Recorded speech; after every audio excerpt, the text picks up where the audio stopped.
Hello and welcome to StroongeCast episode 25. Phone or no phone? Yes.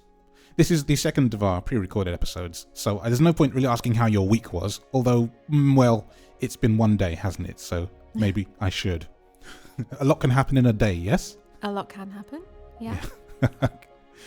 And, yeah, well, we'll get to that later. Maybe. So, the quiz question. Yeah.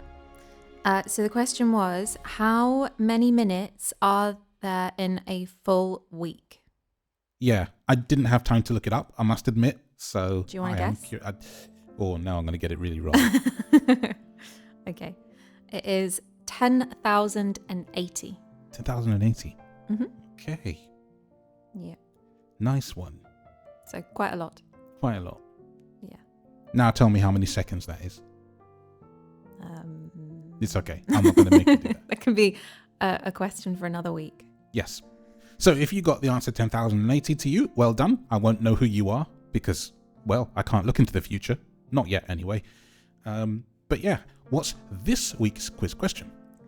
Okay, so we have, what is the only food that can never go bad? McDonald's chicken burger or something, or Big Mac or something. I know people have kept those around for years and they still look edible. I wouldn't want to eat it, but no, I wouldn't advise that. I really wouldn't do that. Don't try that at home, as it were. Definitely not. No. Well then, there it is. What is the only food that cannot go bad? Oh, I actually think I know that one. Interesting. So, I came across an article yesterday. That's one thing I did do yesterday, between last recording and this one. And it was about mobile phone bans in Scotland. And I thought this could be a topic. In schools, sorry. I should clarify. Mobile phone banning in schools in Scotland. And I thought this could be an interesting one. So I talked to you about it. And you had some thoughts. And I have some thoughts. So let's start with you. Well, I think there's a difference if you're talking about primary school and secondary schools. Yeah, sure. I think with primary schools, there really isn't a need as such for kids to have phones. It's certainly not at school. In our kids' school, they were allowed to bring phones, but only like an Android phone. So it couldn't be a smartphone. It would be, what we would call a brick phone. Yep. And they had to be handed in to the teacher at the beginning of the morning.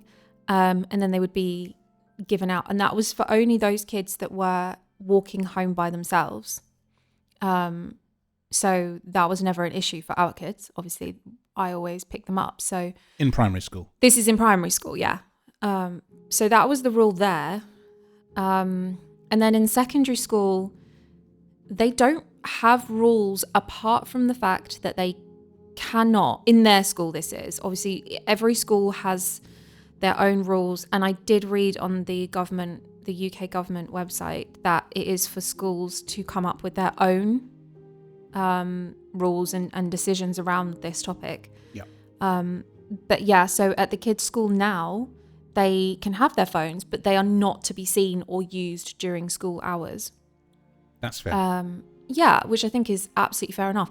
But there's no restrictions on what kind of phone or saying that they shouldn't have them full stop. I think what these articles are talking about is that there is a complete ban. So there are to be no phones at all, whether they are in the kids' pockets, in their bags. That's right. I don't know, you read the article more thoroughly than I did, but does it explain anywhere how they plan to enforce that? Because if you've got kids bringing in their phones in their bags, switched off until the end of the day, they're obviously discouraging that. But how do you enforce that? You can't search every student every day and then take away their phones. Like, that's what I don't know if I fully get how they plan to make that a thing. Well, I don't think they discussed on enforcing it or the methods yet, but they talked about some schools and what they do. And one school has these magnetic pouches that only the teacher can open. So you've got to put your phone in it at the beginning of the day. And I don't know whether then you get to hold on to it or not. But if you do, then only the teacher can open it, as I understand it. So it's some kind of, I guess, magnetic or electronic lock or something. Another school does ban them entirely, and I'm not sure how they do that, if they just say don't bring them in. Actually, I think if you did bring them in, then the teacher holds on to them for the whole end of half term or term, which is crazy. Which was a deterrent enough that people just stopped doing it. But in one of the parts of the article, I did read something that kind of made me think, well, this is not smart at all. And it was actually the child being on the bus without his phone and got to the wrong stop, completely far from his house, because he couldn't use his phone and didn't have it. Now, that's nothing to do with the school. That's just not being spatially aware, right? So if you don't know where your own stop is, yes, I know you're smiling over there now because of spatially aware. No. I do have. I'll let you finish, but I do have a counter to that. But go on. Sorry, carry on. You need to know where your stop is because you need to know where you live. A phone shouldn't tell you where you live. Is my thought on this. The other side to that, though, is particularly in London, and I'm assuming this is in other particularly busy areas, there are diversions and bus issues, transport issues all the time. So the number of times I have got on a bus and not realised it's on diversion and ended up somewhere completely different, and I'm old enough to be able to figure that out. But they go to secondary school from when they're 11 years old. For an 11, 12, 13-year-old to have to understand where they've gone, where they've ended up, how they need to get back to their stop, because sometimes these buses completely miss out whole chunks of bus stops because of the diversions or whatever it might be. So you're putting those kids in potentially, and all right, it's maybe a one-time thing, but you're still putting them in a situation where they cannot access help easily. Sure. Approaching people in the street is not advisable particularly. We don't really have phone boxes anywhere to call parents to say, I don't know where I am. When's the last time you saw a phone box? Well, funnily enough, there is one on my parents' road at the top. It's a bit of like an icon. I don't even know if it works, to be fair. There used to be one on the high road, but it just used to get used for disgusting things. So I honestly couldn't tell you. But I do think that nowadays, with all of the phone technology and everything that we have, kids do need to have access to their phones on their travels. I agree, by the way, but I don't think it should be the crutch. So my counter to your counter is that even if the bus is diverted, if you're looking at the map, you still aren't going to know how to get back. You can ask directions from the map, sure. But it's not just a map. You're looking at apps and all sorts. I know that our kids have used, the City Mapper app to navigate their way around. Sure. No, that's fair. But if you are diverted that much, you wouldn't know which stop to get off that's closest to you anyway, unless you had set but it up would tell you directions. where you were to then be able to figure out where you need to go. Yeah. So I totally get what you're saying. Instead of being buried in your phone on the bus and not noticing where you are and where you're going, you do need to have your wits about you and be looking around and taking it in and everything. Yeah. That is an important lesson on the bus, off the bus, in all situations. Definitely. But sometimes it's not as easy as, well, you should know where you need to get off. No. There are other circumstances. And I think outside of school, there should be no mandate from the school that you can no longer use it. So I don't know quite why that happened. See, those kind of things, you know me, like I am down to a T, rule follower. I do not break the rules. I do not go against, I do what you're supposed to do. I am not one to go against anything.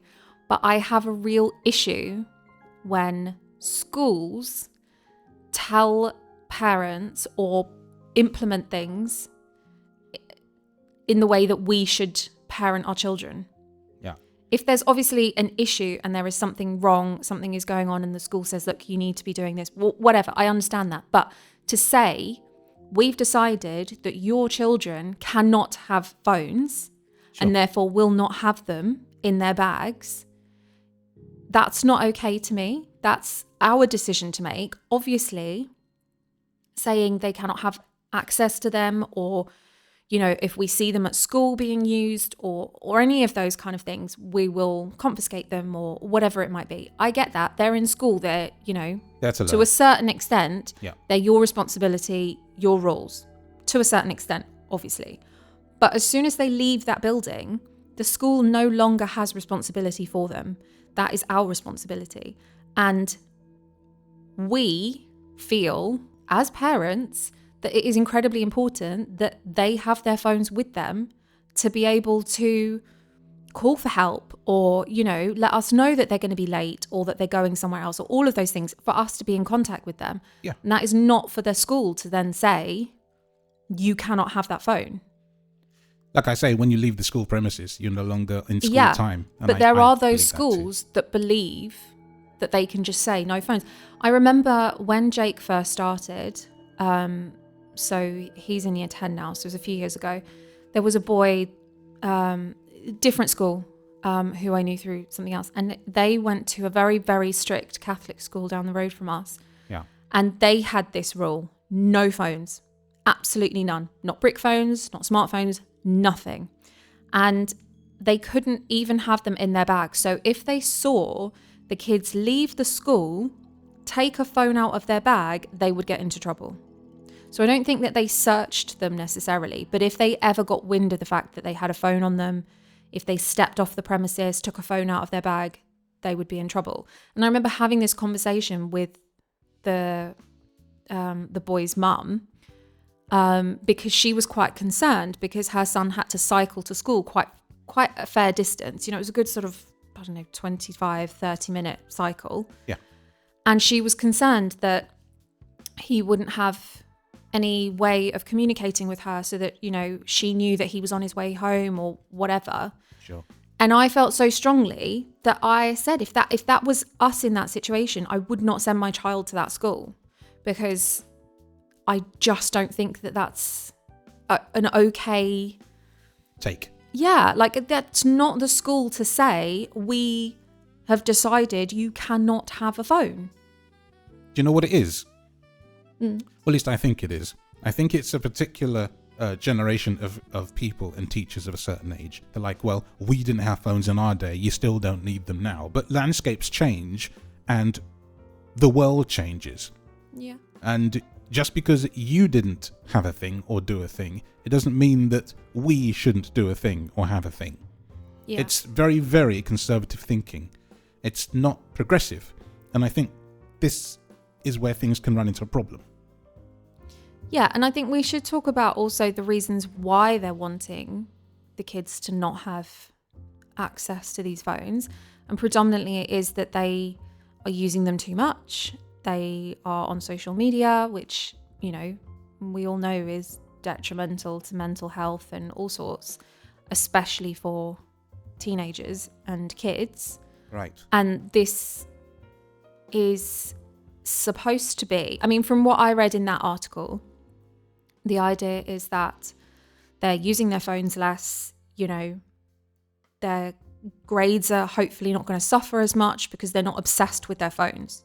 But if they're in school and you're saying, well, they can't have a phone, when they're in school, they're not using their phone, or at least they shouldn't be using their phone. They're in their lessons, the teachers are watching them. You know, when they're out and around the school, again, there are teachers, there are staff everywhere. So they're not sat there for hours at a time. You know, maybe they check their phones in the toilets or whatever. But actually, in those situations of kids using their phones too much is going to be outside of school times, which then again, that's the parents who need to be monitoring that and parenting. That's what parenting is. Exactly. But also, I can make an argument for you as well. I'm not against, by the way, the phone thing. No. If I think it was during a break, isn't it? Jake or Alice messaged you and said, can you put more money on the parent pay system? Yep. Which is how they get lunch money.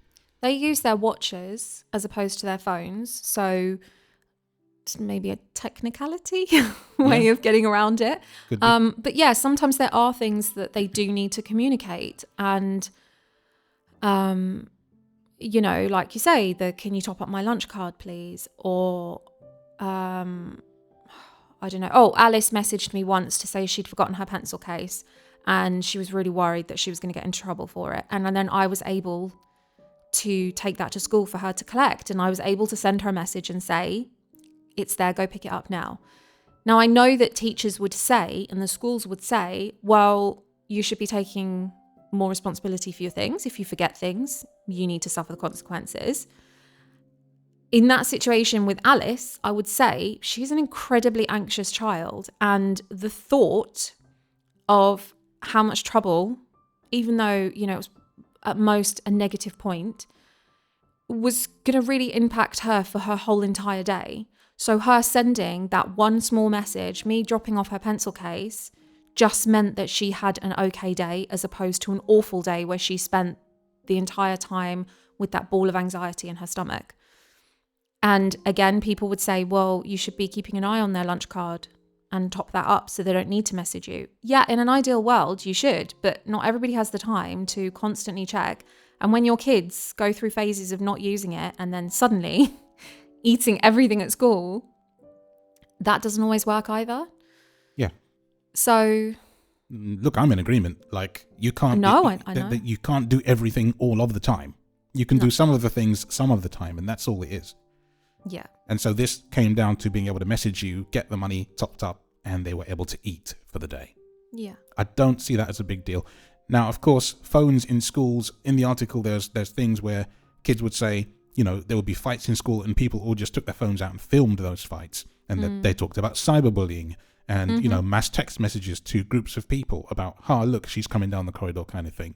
Yeah. So that's not good. No, absolutely. And again, that should be, you know, kids seen with phones in and around the school.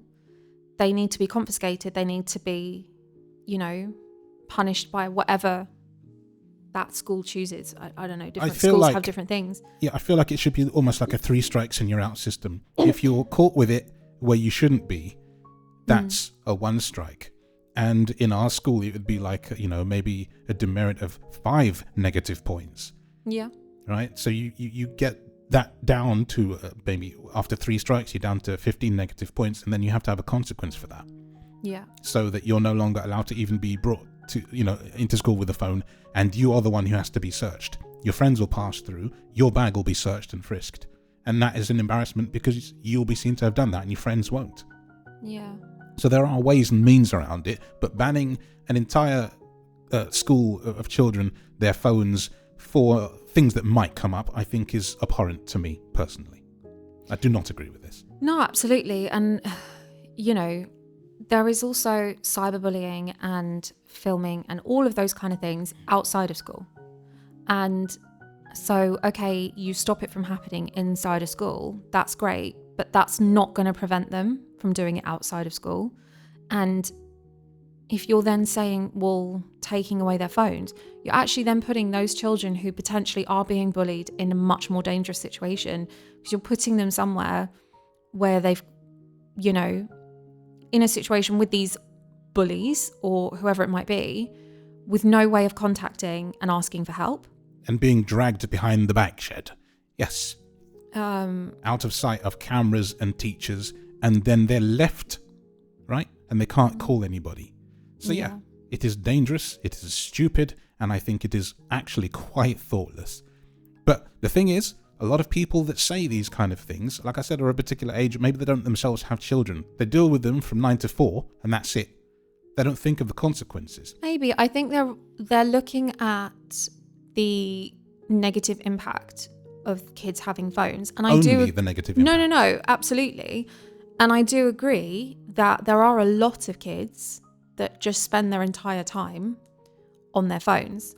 And are completely absorbed in TikTok and Instagram and, well, not Facebook anymore because that's for old people. Yes. Snapchat and whatever new ones have come up that we are not aware of.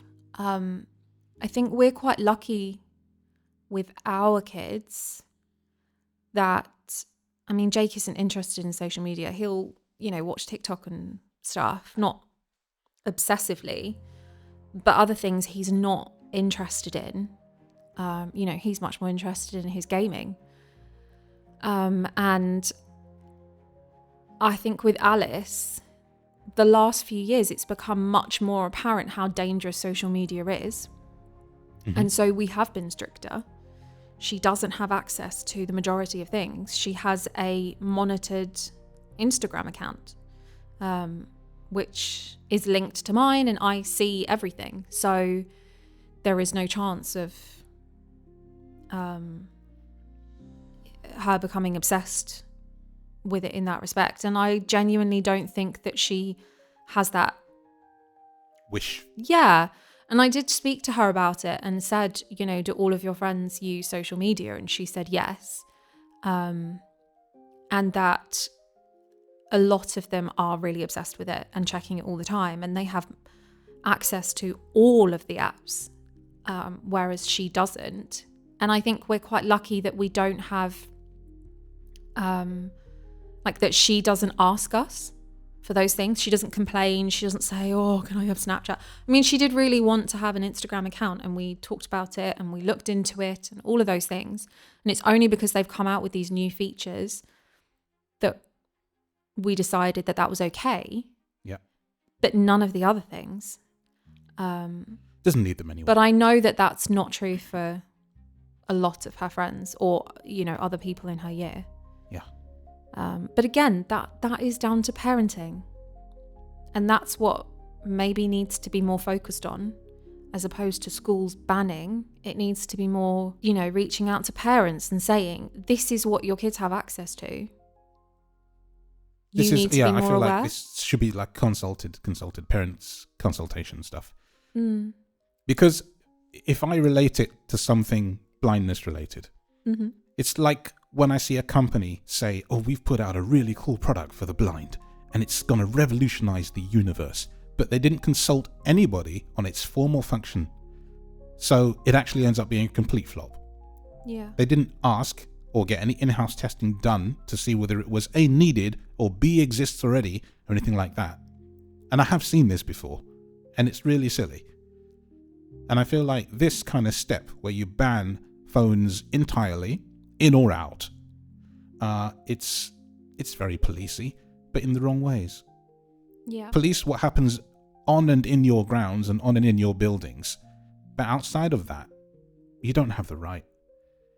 No, I agree. And, you know, I know that they have done in a lot of schools, certainly both the schools that our kids have attended, they have done, you know, information days or sent out links and stuff to the dangers of social media and Which is correct. kids, you know, being obsessed with their phones and things like that. But maybe that needs to be more, like, you know, that needs to be stepped up, and we really need to be quite forceful in, you know, showing parents and teaching them.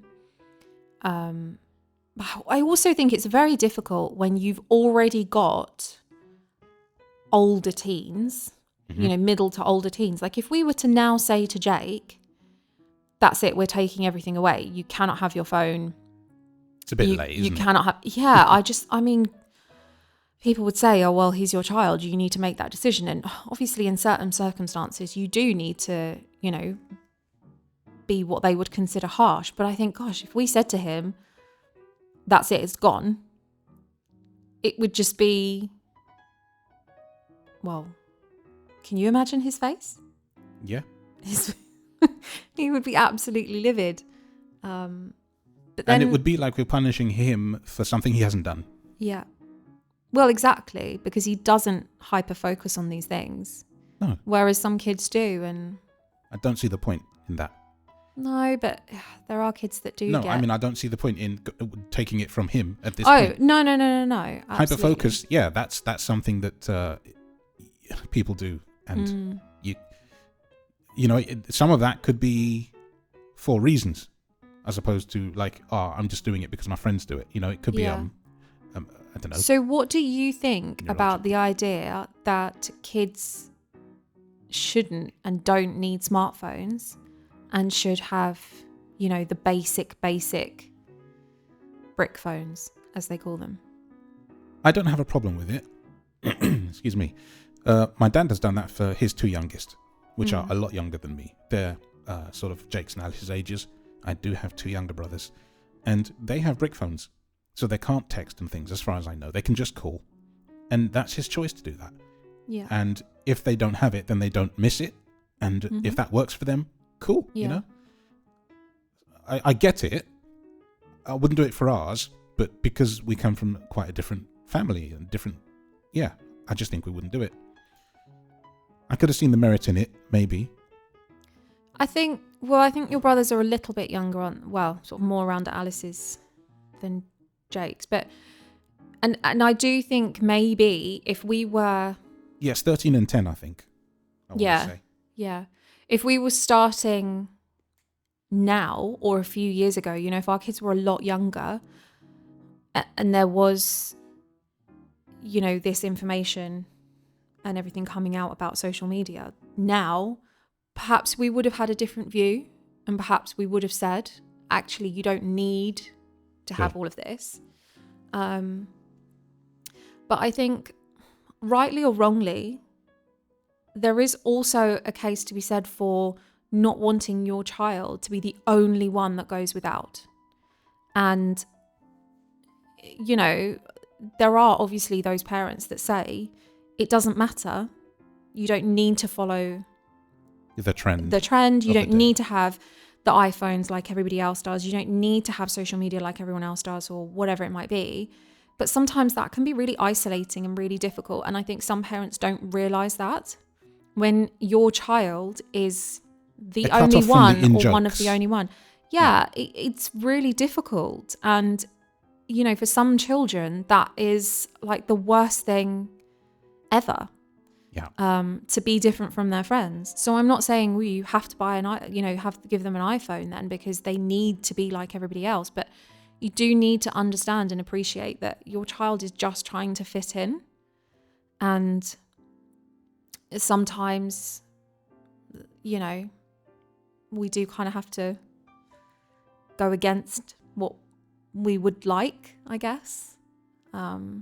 Within boundaries. Yeah, of course, within boundaries. Yeah, absolutely. That's all very fair, I think. Yeah. I think it's just remembering what it's like to be a teenager, especially. Like I said, many are far from that. Like, you know, I'm far from that now. Hate to think it, but I am. And there are people 20, 30 years old, well, maybe not 30, 20 years older than me, still teaching children, teenagers, that don't have that frame of reference. Because 30 years ago, they were 10 years younger than me, and phones were just becoming a thing. So they were 10 years away from being a teenager at that point, right? So now they're so far removed from it, they have no frame of reference. They probably themselves don't even bother with technology apart from the computer they use at work. So what frame of reference do they possibly have? Yeah. Do they even know what a phone is or isn't capable of, or do they just read a thing and see all the bad things that have happened? There's going to be quite a few potentially older people listening. I'm well aware of this, and I know how controversial this topic is going to be. And I really want the comments for this, because I think it's really an interesting topic. And I am not blanket statementing everybody who's 65 and older, because when I think of Alf and Martin, these are two of my bandmates who, by the time you hear this, I will have just had a fantastic week away in Belgium with. These people use iPhones daily. They are into technology. As do my parents. As do your They might parents. not be, you know, the most up to date on everything, but they still manage and get by and do all sorts of things. So right, it is possible. And Alf has a teenager, so he would get that. Yeah. But I think, and yeah, I'm blanketing. I know that. But I think a lot of people, teachers that I remember, especially even from my school days, didn't have children. We asked them. So they were of a certain age, didn't have children, but they taught children. So they couldn't keep up with the in things. Yeah. And you kind of have to know the thing you're talking about before you talk about it. Yeah. As far as I'm I think concerned. sometimes as well, just from our kids' perspective, the rules are sometimes a little bit skewed. There's been, you know, a few times where particularly Jake will have said, oh, we were allowed to get out our phones in this lesson or whatever it might be. So although they have this rule of no phones to be seen in and around the school, you then might have a teacher that says, oh, for this you can use your phone. Or that has happened, yeah. Yeah, there have been times. So I think that then becomes a bit confusing. But that just goes to show that school doesn't ban them. So no, they're not banned, and I think there would be an absolute uproar at if this they stage tried to. Yep. I'm gonna make you feel old now. But go on then. in 25 years ago when I was in school, I had a phone, and it was a brick phone, of the proper brick phone variety before even smartphones existed. Yeah. And my school didn't have rules about phones because hardly anybody had one. But I had a phone in school, and I would not use it during the day because the only thing you could do, this is before text messaging, you see how old this is, was call somebody. And if my mum and dad, they'd be at work anyway, so I had no one to call. So I would talk to them out of hours, and that is right. Yeah. That's the way it should be. But let me tell you a little story about why having a phone or, having access to one at school was useful. I must have mentioned in our School Memories podcast about when I got stuck at Reading train station. Yeah. Right? So I was sat on a bench, far from anybody or anything, and apart from this squeaky toilet door behind me. And I took my phone out and I called my mother, and then she told me to go and find things. So, yeah, had I not been able to use that phone, or had it locked in the suitcase or whatever that I couldn't access, or had to leave it at home because the school didn't have a phone rule, I could probably still be sat there. Hyperbolically now, I'm exaggerating. But, that was something that needed to happen. I needed to let her know that I was not at school and I was not yet safe. Yeah. So having access to a phone helped me then. Now, it also saved me money, because back then, when phone boxes still existed, back in the olden days, there was, every boarding house at school had a phone box. And you'd obviously have to, put £1 in for a couple of minutes to ring London because it was considered long distance. Probably 50p to £1, I don't know. Seems expensive. Yeah, but then you get that, that predicated you actually needing cash. Yeah. Coins. Didn't always have them because you'd spend them at the coffee bar and stuff like that. So using a mobile phone, which I could top up digitally, made sense. So I could ring home, and also though I didn't have to bother with the queue for the phone box. I could ring from the comfort of my own bedroom and stuff. Different, very different than what we're talking about. But, even back then, phones were starting to come into their own. Yeah. So banning them in 2025, like outright banning, just feels draconian in weird ways, and I don't really like that. Yeah, no, I agree with you. Also, I think I can only really speak about our experiences and our children. But, Alice walks to and from school with 3 other friends. And there have been a few times where one friend in particular has had a detention or whatever it might be. And, if they weren't able to communicate with each other, they wouldn't necessarily know that they're not always in the same class together.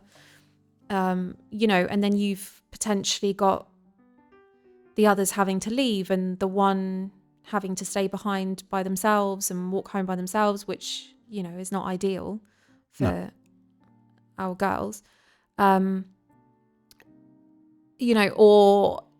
whatever it might be, one of them has to leave early, or there needs to be a communication between them. And that is one way. And, between our 2 as well, when I've had to say, whatever, something has changed or you're coming to... Remember the diversion a few weeks ago with the fire? Yeah, absolutely. That would have been really important. So there was a fire at the top of our road and it was completely blocked off. The side road, the other way that you could access our house, all completely blocked off. There was no way that the kids were going to be able to get to the house in that moment when they were due to come home. And I was able to message them and say, this is what's happened, try and go this way round. Now, as it stands, Alice wasn't able to do that. She went to a friend's house and that was fine. But for Jake, who then called me and said, I can't actually go down that road that I had suggested, I was able to give him directions of another way to come all the way around quite a long way. But, you know, he wouldn't have known that necessarily. And that's just another reason of why they need to have their phones at the end of the day. And, you know, there have been times when I've sent them messages during school time to say, I'm at Grandma and Grandpa's, come there instead. You know, Jake text your sister, Alice meet your brother, you know, that kind of thing. Or they come home all the way to find that it's all locked up. They can get in. They've got keys, by the way, but they will be here alone. Absolutely. But for whatever reason, they were coming there, and I've said, you know, if you want to come, whatever it might be. But then they would get there and they'll have to turn around again. Exactly. No, this is a thing. So yeah. So I read that article and it kind of bugged me, and I thought this is an immediately good topic. Yeah. No, I agree. And it will be interesting to see what other people say, particularly on the side of wanting the bans. Sure. You know, if there's anything that people have to say that might skewer our... Give me some really good reasons. I'm going to listen to them. Yeah, definitely. Because I don't think this podcast should be just us two agreeing with each other. No, I mean it is in this instance, but it doesn't have to be. Usually we do. Usually we do. And that's okay, but there's always another side to the story. Yeah, and I like to think that in most situations, I am really good at seeing the other side. Yeah. But in this, I really do feel that it's not in the best interest. I do feel like the compromise, if you're going to do it at all, is to say that students can have brick phones. Not ban them outright, but brick phones only. Okay, but then say that was the option that we had to follow if our school said that. Yeah. What, we've got to go out and buy them another phone? Because they already have their current phones. You know, we're lucky enough that when we get upgraded, we still have our previous phones, and that's what the kids have. We've not gone out specifically and bought them those phones. They are our retired phones, if you like. I love the way you put that. Yeah. I'm not about to go out, and I know you can get really cheap ones. I understand that. But I'm not about to go out and spend more money on buying them when we already pay for the original phones with their contracts, because that's important that they always have access to be able to call and text people, us, family, whatever it might be, friends, for school reasons, and each other. So to then have to go and buy a brick phone, however cheap, you know, you can find them or whatever, I just don't feel is... I would be curious, because I didn't bother to do this research before we started, the price of brick phones, the cheapest brick phone you could get, the plasticest, rubbishest thing. Oh, I think they're like 30 quid or something. I think you can get them really cheap, which is cheap. Not for everybody. Sometimes for some people, that's really expensive. Not cheap for everybody, no. Also, though, by the way, those brick times phones... That's times 2 for us. Yeah.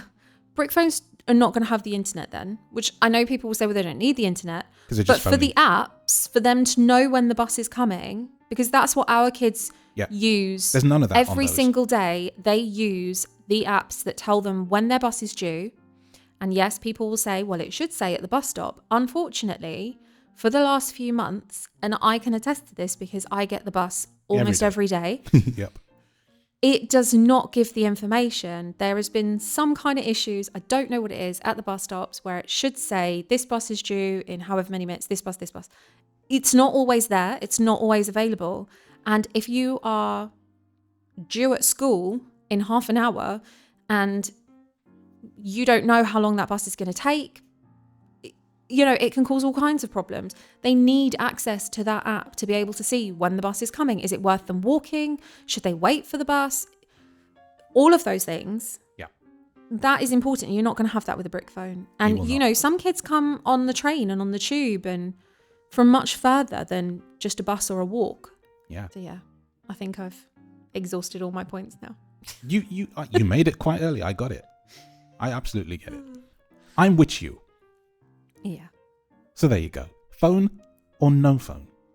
I am curious about this. There will be parents hopefully listening to this that will have thoughts. Your mum might listen to this and have thoughts now that she doesn't have teenagers to even think about anymore. But, you know, I want to hear your thoughts too. Yeah. Let us know in the comments. Right. That's it for this week.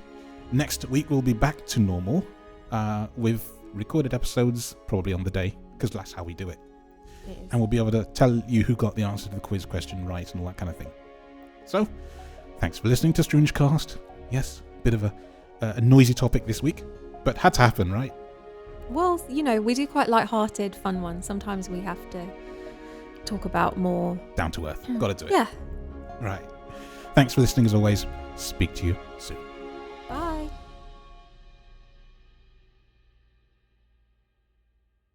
Oh, you're still here.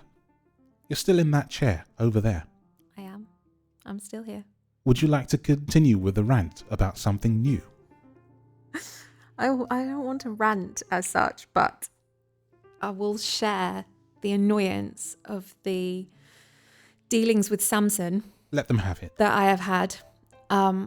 We bought a brand new Samsung washing machine last year in February through Currys, where we purchased a 5-year cover plan to cover any issues that this washing machine should have. And it has progressively been leaking, making a strange noise, and occasionally leaving marks on clothes. So I contacted last week Currys to arrange for somebody to come out and give it the once over, check it over, do whatever. They said, oh, well, it's still within the year warranty. Which, by the way, it wasn't. Well, no, I don't actually believe it is. But, you know, I listened to what she said, and she said, you need to contact Samsung directly. I'm going to put you through. So I get put through. I speak to somebody. I have to answer so many questions about what's going on. He troubleshoots all these different... I mean, I must have been on the phone for a good 40 minutes, if not longer, looking in the washing machine, pulling things out, giving him information. I mean, all kinds of things. Like I was, you know, really going through the washing machine. She was. For ages. All kinds of details, information, everything to this man who says, okay, well, I need you to put it on a wash now. I need to access your camera. So, you know, click on a link, a bit like what they do with the computers when they access it. So I can see the washing machine. And of course, it doesn't leak at that time. It only leaks at certain times. So I couldn't show him the leak. He then wanted me to pull the washing machine out from under the counter and check the connections. I said, I can't do that. I'm on my own. I cannot do that physically. Okay, well, we need you to send us these pictures and videos of these two things, of it leaking and of the back. So, of course, that takes me a couple of days because the washing machine then decides it doesn't want to leak. Takes a few days. We get the footage. I send it off. That was on Friday. They finally got back to us today, despite the fact they're supposed to get back to you between 24 and 48 hours. All right, it was the weekend, so we'll, you know, move past that. Another man contacts me today, asks me another 15 minutes worth of questions about what exactly is going wrong. Have I looked at this? Have I checked this? Have I cleaned this? When did I last clean it? I said, I clean it every time it tells me to. Has a little screen that pops up and says, clean the drum, please. Or I do like that. Clean whatever. I do all of that. I have meticulously looked after this machine. I have done everything it has ever asked me to do. But he still asks me all these questions, asks me more, and says, I understand from looking at your previous conversations that you were not able to pull the washing machine out and send pictures of the connections at the back. And I said, well, yeah, that's true. And he says, well, then if I put you through to the technical department to arrange somebody to come and look at it, they will insist that you get a plumber to come out and check it first. And if the plumber cannot find a connection issue, then we will send somebody to come and look at it. So that is what I'm going to advise you today. So I said, well, I'm not very happy with that because we've paid for a 5-year cover plan through Currys. So I am not paying money for a plumber to come and check something that you guys should be checking, not me. We didn't fit it. We didn't fit it. We didn't have it. I don't know. Even if I pulled it out and said, well, the connection looks okay to me, I don't know anything. Yep. I didn't fit it. I didn't plug it in. I have no idea. I already feel like I have, troubleshooted and diagnosed all these different things with this machine over 2 phone calls and multiple videos and texts and emails. I already feel like I have done way more than I needed to do, considering we paid for a plan for them to come and look at it. Correct. So the upshot is he told me I need to go back to Currys and speak to them. This is one of those ask your mum, ask your dad, pillar to post situations. I hate those. It's just frustrating because if they told me that last week, then, if they said, look, they're going to tell you need to get a plumber out, I would have said, well, I'm not doing that, obviously. I'll go straight back to Curry's rather than waiting another 5-6 days for them to eventually contact me. That to me is not customer service at all. I know I didn't buy it directly through Samsung, but it's still their product. And that's just really, really frustrating. I agree. Really frustrating and such a waste of my time. I cannot even tell you how, well, you probably heard because I was hit, but the amount of questions that this guy asked me, or both guys, because they were different. And I know that they have scripts to read from. I do fully understand that, but it's just so long-winded when you have to listen to them saying again and again, we are very sorry that you are unable to efficiently wash your clothing in your washing machine in your own home and blah, blah. And they go on and on and on. And I'm thinking, you should have just said, stop that. Just get on with the questions. I know, but they have to do what they have to do. And there's always that delay, isn't there? There's always like a second delay. So, every time you go to speak, they've gone to speak. And it kind of, you just constantly feel like you're just waiting for a gap. Yeah. And, sometimes it's quite difficult. The guy that I spoke to today, he was very nice. He was very friendly and everything, clearly reading 100% from his script. But that's fine. That's his job. That's what he's got to do. But it was just, English was not his first language, which, his English was very good. But then it just was very, very slow. Everything was very slow. And I feel really awful saying that because, he was great. He was great. It's not his fault that he's just being, telling me what they tell him. Exactly. And I get that. But it just felt like such a long conversation to end up with nothing. Yeah. So we're back at the drawing board. We're going to contact Curry's. Hopefully by the time this comes out, we will have had some resolution. I hope so. I really hope so because I can't be dealing with this crap. It's very frustrating. I paid way too much for that to happen. Exactly. It's a very expensive piece of equipment. Yep. So there you go. That's the washing machine saga of 2025. And I'm sure everyone can relate because I'm sure everybody has had washing machine or issues with. It could be a fridge, it could be a cooker, it could be a dishwasher, anything like that. Kitchen, big appliances that you can't really move yourself. Yeah, it can be an issue. Mm-hmm. But there we are. This has been a long one. I didn't expect it to be, but here we are. So again, thanks for listening if you got this far to the the outro sequence. Yeah, cheers. Bye.